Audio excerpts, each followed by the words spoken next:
President Putin was threatening to use tactical nuclear weapons on the territory of Ukraine. Americans sent lots of messages for him not to think about this, explaining him the consequences of it for Russia.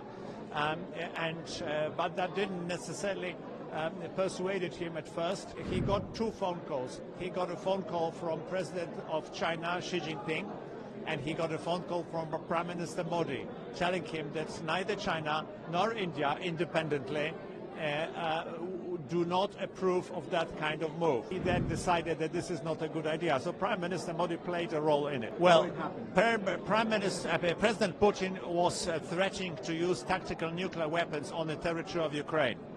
The Americans sent lots of messages for him not to think about this, explaining him the consequences of it for Russia.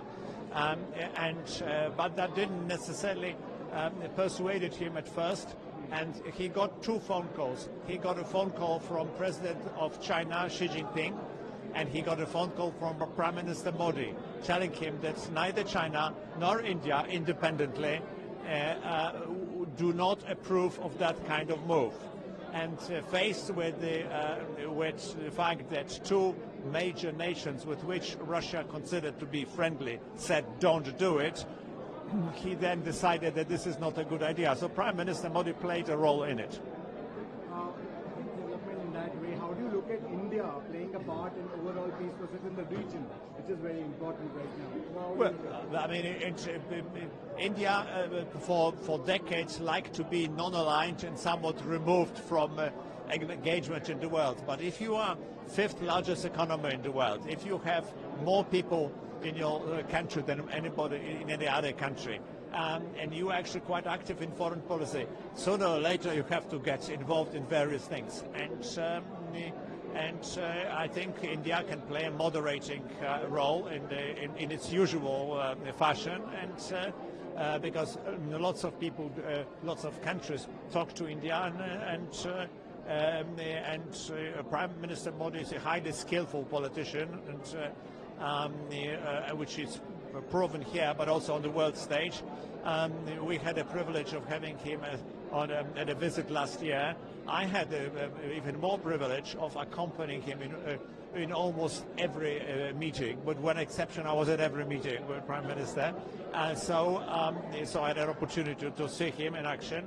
And he's a great statesman, and if India wants to get involved close in security, building security in Europe, he is welcome. How do you look at the relationship between the two countries, which are very Minister? Now, how do you look at the relationship taking forward? What's the road forward? Well, first of all, we had a strategic partnership agreement. The second thing, we've signed an action plan how to put the strategic partnership in place. So what to do with it, and then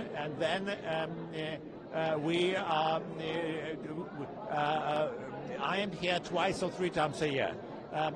My boss, the foreign minister, is expected here. We are planning a higher level visit because Prime Minister Modi invited both Prime Minister of Poland and the President of Poland to visit. So we work on that. Next month, the Deputy Prime Minister, Minister of Digital Affairs, is coming to Delhi.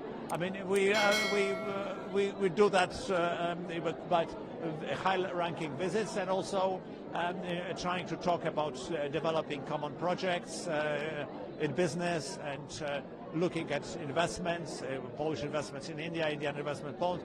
So this is we're trying to make it work, because Prime Minister Modi likes things done, and our Prime Minister Donald Tusk also likes things done. So we are trying to comply with that. Last question, of course. How critical was that when the nuclear thing was being talked about?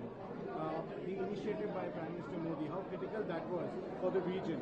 Because the war which was taking place, the conflict which was burning topic for both the countries, how critical was that from Prime Minister Modi to stop the nuclear weapons?